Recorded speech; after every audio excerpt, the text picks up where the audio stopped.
Sound. We're surrounded by sound. Every day we hear so many sounds, but we hardly ever stop to think about what sound really is. Even the Earth produces subsonic sounds, like earthquakes and the electrical field known as the Schumann resonance. These sounds happen at an almost undetectable level, but they have a strong effect on the environment around us. Everything around us is held together by sound, or resonance. Take a glass as an example. When the glass is caused to vibrate beyond its capacity.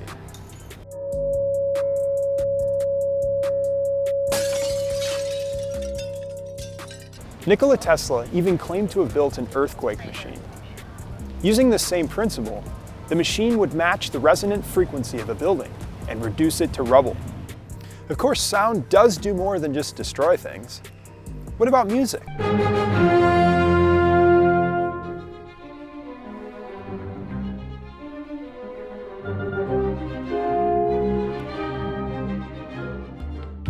Some music gives us a sense of calm and harmony.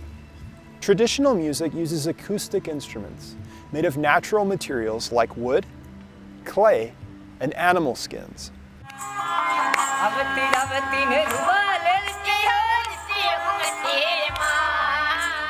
Other sounds we associate with business and action, like notification sounds and upbeat music.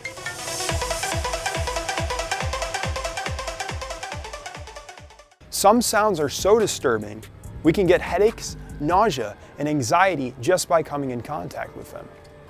Once, in Germany, a number of factory workers reported these symptoms, but upon further investigation, no source for the disturbance could be found. Finally, they discovered a fan was making a standing wave just below the threshold of aural perception. If sounds beyond the range of our hearing can have such an effect on us, what to speak of those sounds that we hear all day long? The human voice is the most powerful instrument.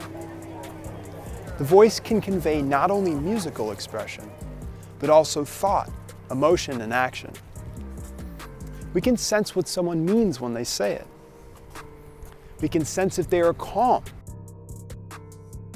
angry,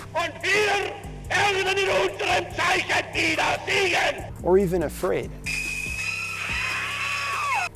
Words seem to have an almost mystical power to transmit information. Just as radio and microwaves are the medium for transmitting messages from one phone to another, words are like a vehicle for knowledge and experience. In the Sanskrit language, the word shabda means a word transmitted through sound, which has the innate power to convey a particular sense or meaning, either mundane or transcendental. Mundane or ordinary sound requires you to know the language in order to understand the meaning. For example, if I say the word water, immediately the element of water comes to your mind. But if you don't understand English, then the word has no meaning. Transcendental sound, though, is different, because you don't need to understand the Sanskrit language in order to experience the effect.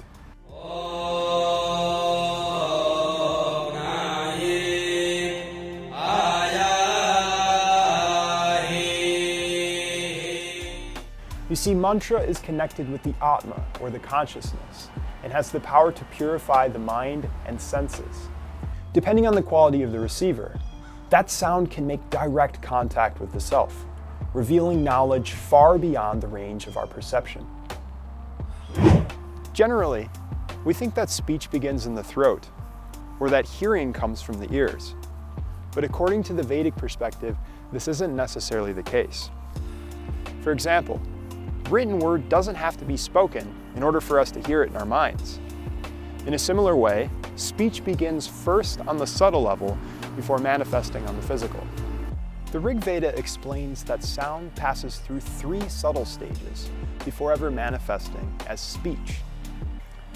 The first stage of sound begins at the base of the pelvis in the Muladhara chakra as a subtle sound.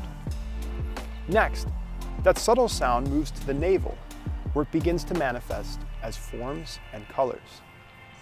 Traveling upwards to the heart center The next stage of subtle sound is inaudible speech. Gathering energy from the diaphragm, that sound is forced, potential sound, is forced through the vocal cords, where it vibrates as audible sound in the form of speech and singing. It is said that the mind is situated in the ether. This word ether in Sanskrit is called akash, and is defined as accommodating space for existence. All sounds travel through this medium, and our mind is bombarded by them. Radio waves, microwaves, 3G, 4G, 5G, all these different wavelengths combine to form a network of sounds. We plug into this network through our devices and open up our minds to so many channels of influence.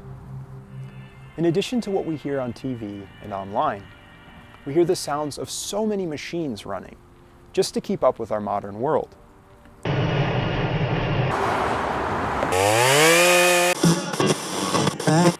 We hear people talking, laughing, arguing, and playing music. Sound is so powerful. Sound is so powerful that it can shape our perception of the world. It can make or mar.